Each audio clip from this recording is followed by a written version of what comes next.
The Your Safe Space podcast is recorded on Wurundjeri land. This podcast acknowledges the traditional owners and custodians of the land. Always was, always will be Aboriginal land.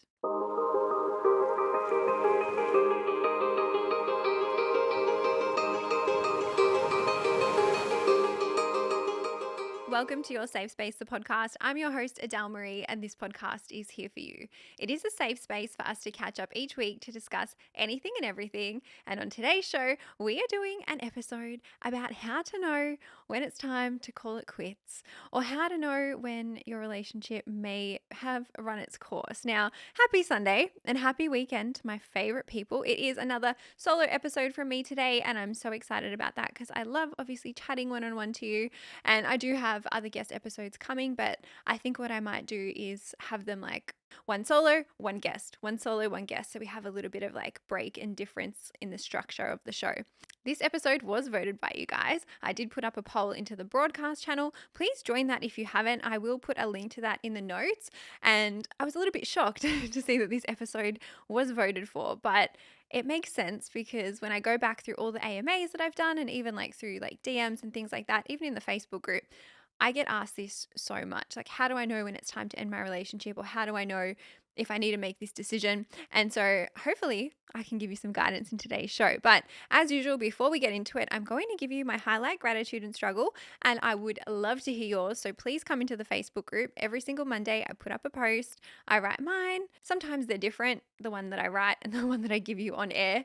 But I ask for yours and I love reading them. I read every single one. I do try to reply to them all. Obviously, we do get a lot of comments on all my platforms. I get quite a bit, but I do see them and I do read them. And it also counts as like your journaling activity for the day. Just leaving that comment, that's your journaling ticked off. So come and join the group and please do that. I'm going to start with my struggle first, and that is life has just been very full on as of late, and it will make a little bit more sense when I can explain some other things that have been going on.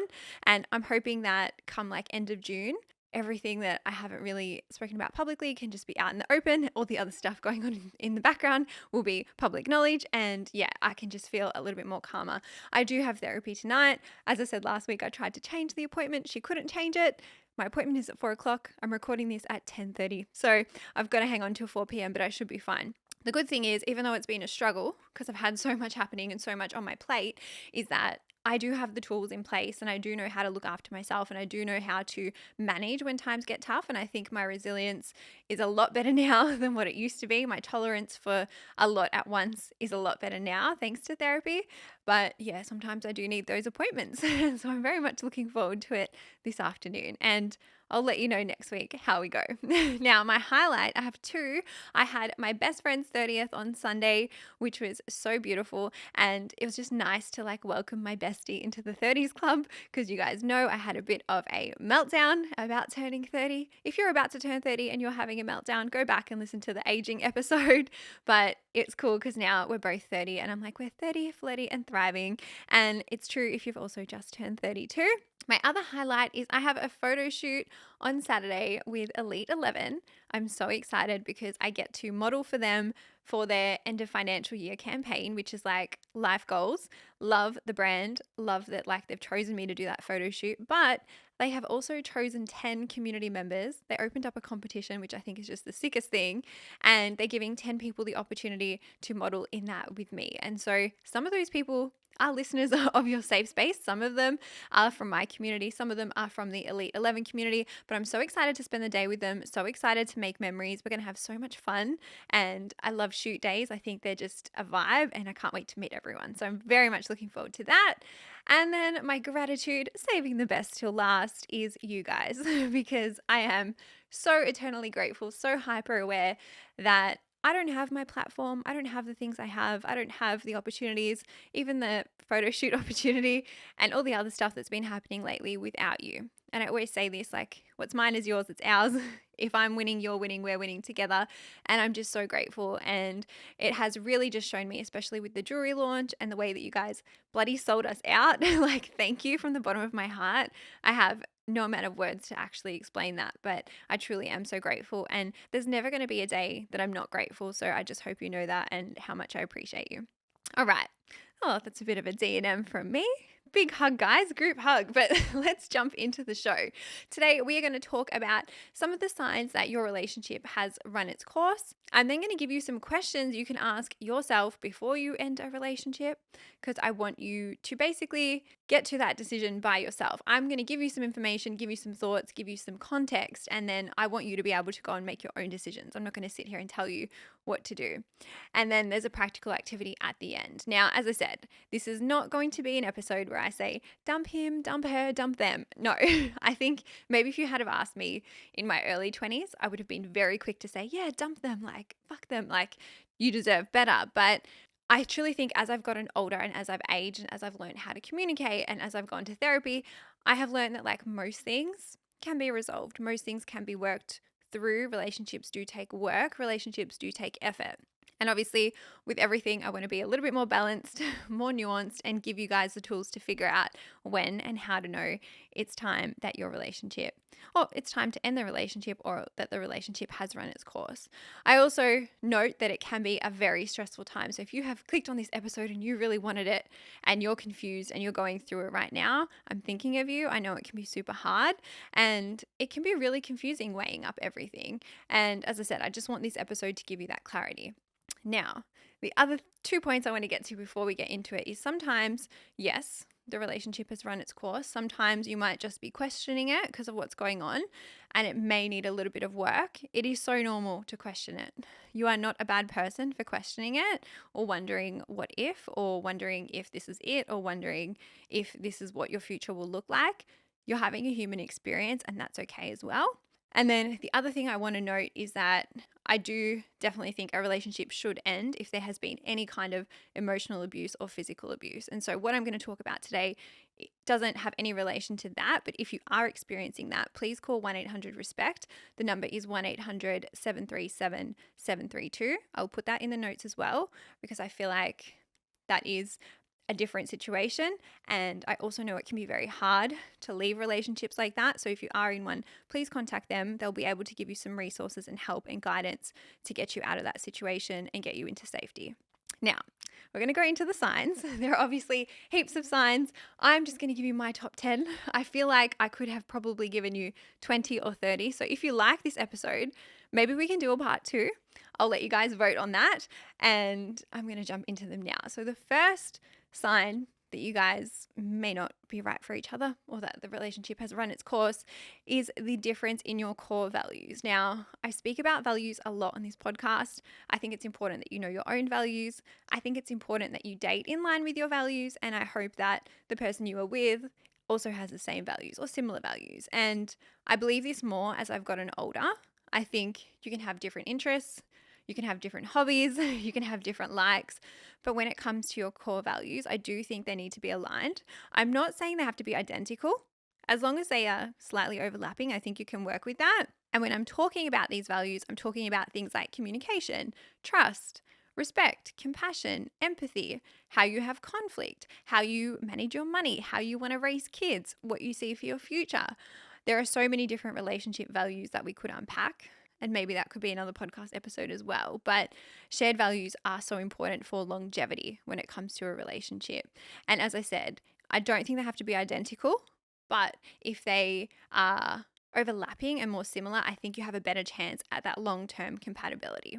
Number 2 is conflict. Now, conflict in 2 ways. Either it is continuous, relentless conflict, or maybe you have gotten to a point where you don't even have the conflict anymore because you can't be bothered and you know that it's just not going to go anywhere, or if you do have the conflict, it's going to blow up. So like you avoid it completely. There is a Instagram page or even a website, they do have both, that I would recommend you following if you are finding yourself in a conflict cycle.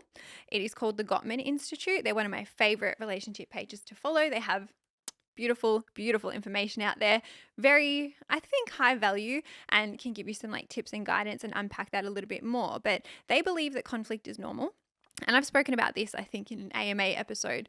Conflict is normal, but what matters is how the conflict is had, how the repair is had, if there is a repair at all, and obviously what you're arguing about as well. Conflict is not a bad thing, but when you have gotten to that point where you're fighting continually or really in that constant cycle, or avoiding it altogether, that can be a sign that you guys may have run its course. Now, I think there's also another element there where the conflict can like cross into a line where one partner or maybe both of you are almost intentionally trying to hurt each other, maybe saying things, nasty things, and we can unpack conflict as well in another episode. But some partners, because of that, may become very detached, very exhausted, and that can also cause a relationship to end or feel like it's run its course as well. Number 3 is the trust is broken in the relationship. Now, I don't necessarily mean cheating when I say that. Obviously, cheating can fracture trust in a relationship. I fully understand that. But I feel like there are other ways that trust can be broken. And it can be little ways over a long period of time, whether it's a partner not keeping their word, or a partner saying one thing to you and doing another, or a partner slowly letting you down continually over a long period of time. I do think that trust can be rebuilt. I do think trust can be worked on. It does need to take both partners willingly to commit to that though. And I think especially if there has been like a deep sever of trust, you both need to work on the reason why that happened in the first place.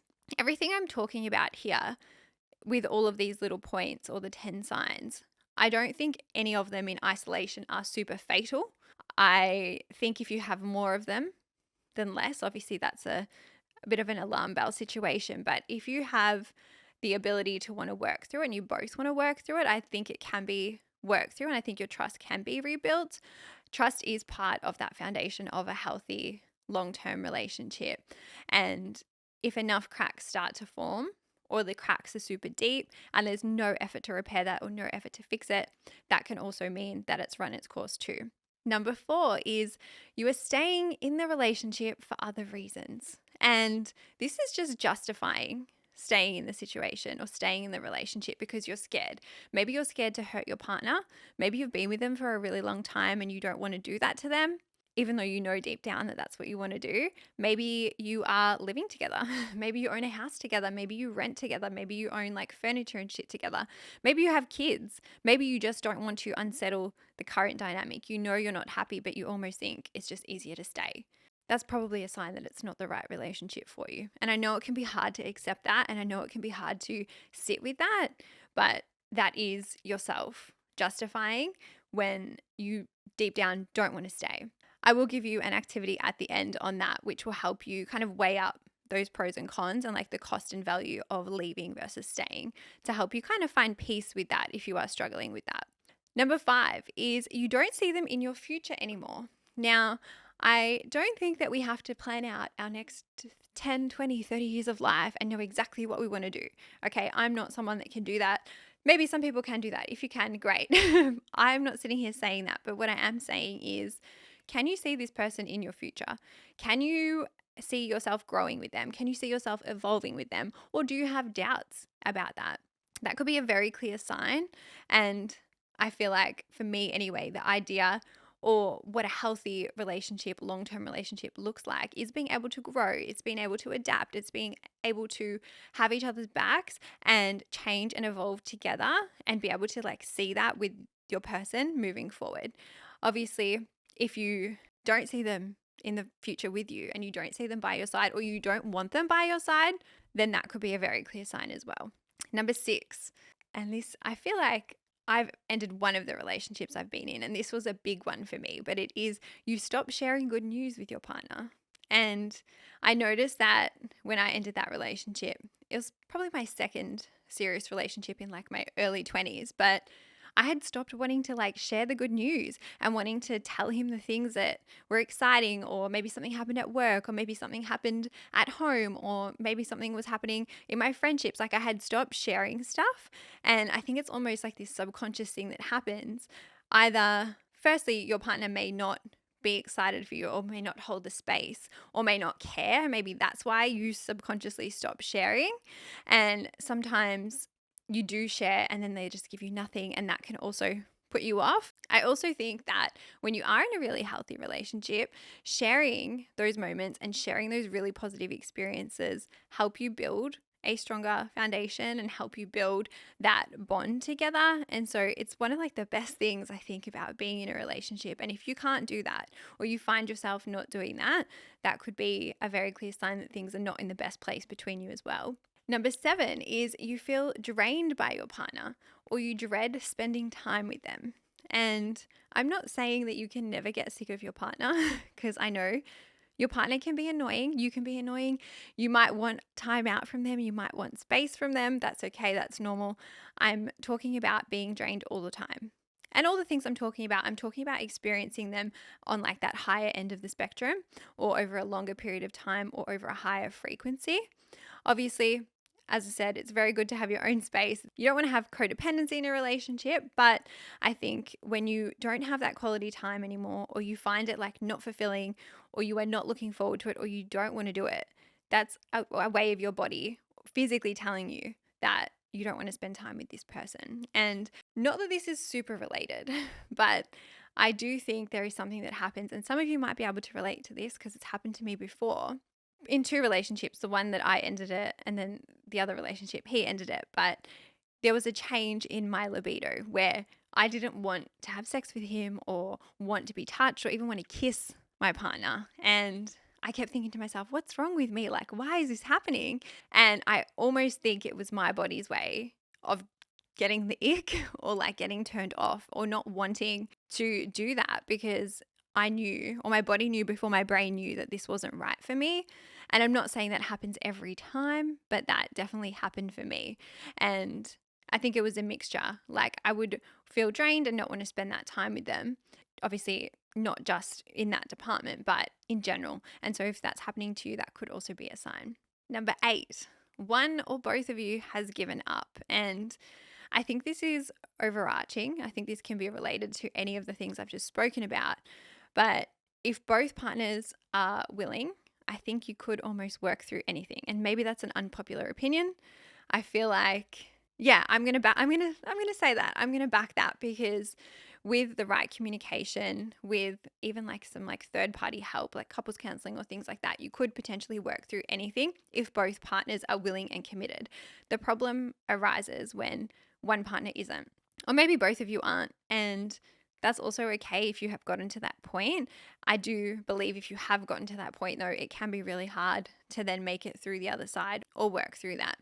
Now, the reason for that is it's really hard for one person to carry the relationship. It's really hard for one person. Even if you don't want to give up and your partner has given up, it can be really emotionally exhausting, really emotionally damaging for you to continue to try and fight for it when they don't want to. And as I mentioned, I'm a big fan of couples counseling. I know some people might roll their eyes and be like, oh, what's the point? But if you haven't given up and your partner hasn't given up, and you don't know how to have the conversation, or you don't know how to get to that next point, having that impartial third person or that impartial third party can help you get there.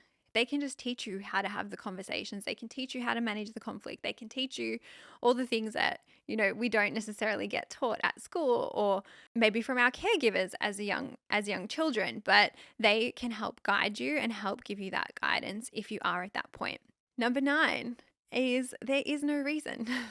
Sometimes the relationship has just run its course, and sometimes you just have this urge to end the relationship and you don't have a reason. And sometimes that can keep people in relationships as well when they don't want to be in them.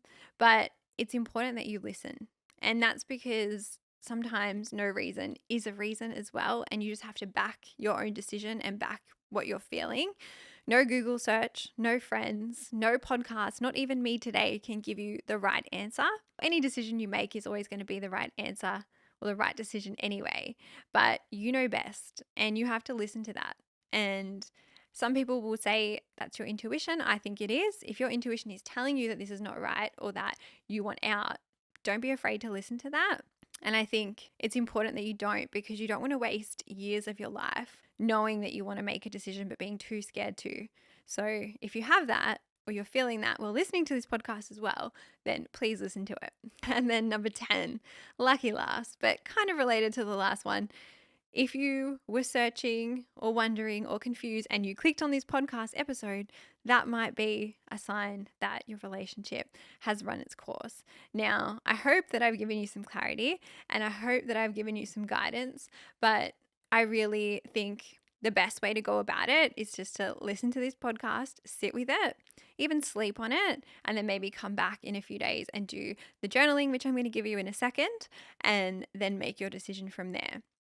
I know that it can be really confusing and scary, and a point in your life where you don't even really want to make that decision or think that you would get there, but it doesn't have to be like that. And I think if you do the following journaling activity and you do some of these practical tips, it can give you that peace of mind in this too. Now, I'm going to give you some questions to ask yourself. And what I would love for you to do is, if you haven't already, get a journal out. You can even use your notes on your phone. You're going to ask yourself these. I'm going to tell you them. And I want you just to consider them and write down anything that comes to you. So the first question is, am I willing to do the work to get back on track with this relationship? So write down whatever comes up. And then, is my partner willing to do the work to get back on track with this relationship? I want you to then write down, are you guys stuck in any poor communication or conflict cycles? And if you don't know if you are, but you feel like you are, write down whatever's coming up. Maybe you have to ask yourself a couple of these questions a few times, but I think it's really important that you unpack this before making any decisions, because that can just help you as well. Have you two drifted apart, or have you just stopped choosing each other? So maybe the dynamic has changed between you. Maybe things are getting in the way. Maybe you have genuinely drifted, or maybe you just have stopped prioritizing each other. So write that down too. Are the initial sparks gone? Has the honeymoon period ended? Or have you just moved into a different chapter or season of the relationship? Now, obviously, I am single at the moment, but when I have been in long-term relationships, I've even seen the relationship not be on a roller coaster, but you go through different phases, you go through different seasons, you move through different things. And I also understand that sometimes we can have our own things happening in our own life, which can also impact the relationship. And there's a question on that as well. Sometimes you might just be going through like a low patch together.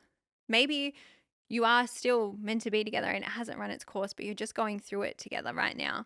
That's okay as well. Unpack that. I think there's also something there about that honeymoon period ending, or those initial sparks gone. I feel like when you first meet someone, obviously it's like very exciting. There's lots of new emotions happening. You're getting to know them. That spark can feel like, I don't know, excitement, anxiety, things like that. Once you have been with someone for a really long time, you feel safe with them, you feel familiar to them. And so no wonder that kind of lessens, and you may not feel that initial spark, but it's not a bad thing. I don't know if it's necessarily the spark that you want. Maybe it's just commitment, or maybe you want to add some intimacy or work on that with each other instead. I love this one. Are your needs not being met? Are you voicing them? Or are you not voicing them? So sometimes I think in a relationship, your needs or your partner can not meet all your needs, which is fine. I don't think a relationship is there to meet every single one of your needs. I think you can meet your own needs. Things in your life can meet your needs. Yes, your relationship will meet some of your needs as well, but are you asking your partner for what you need? Do you need to communicate that better? Is your partner asking you for what they need? Do they need to communicate that better? Unpack that.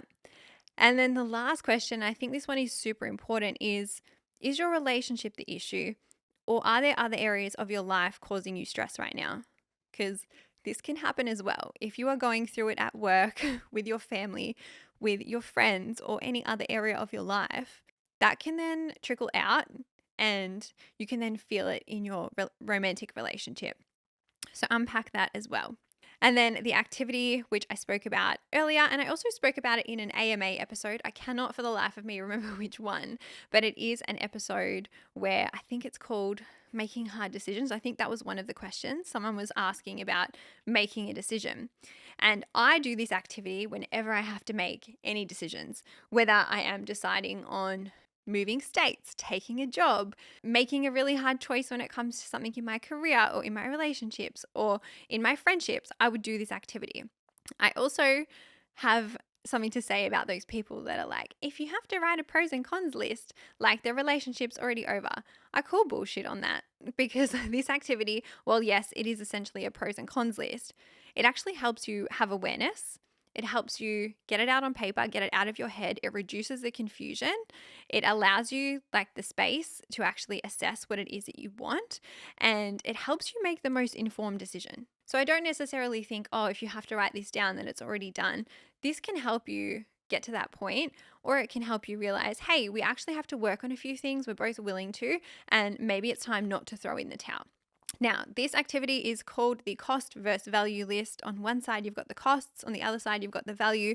And then you have your decision on the top. So obviously your decision would be, do I end this relationship? Do we break up? Whatever it is, put that at the top. And then I want you to write out all of the things that it will cost you if you are to leave the relationship.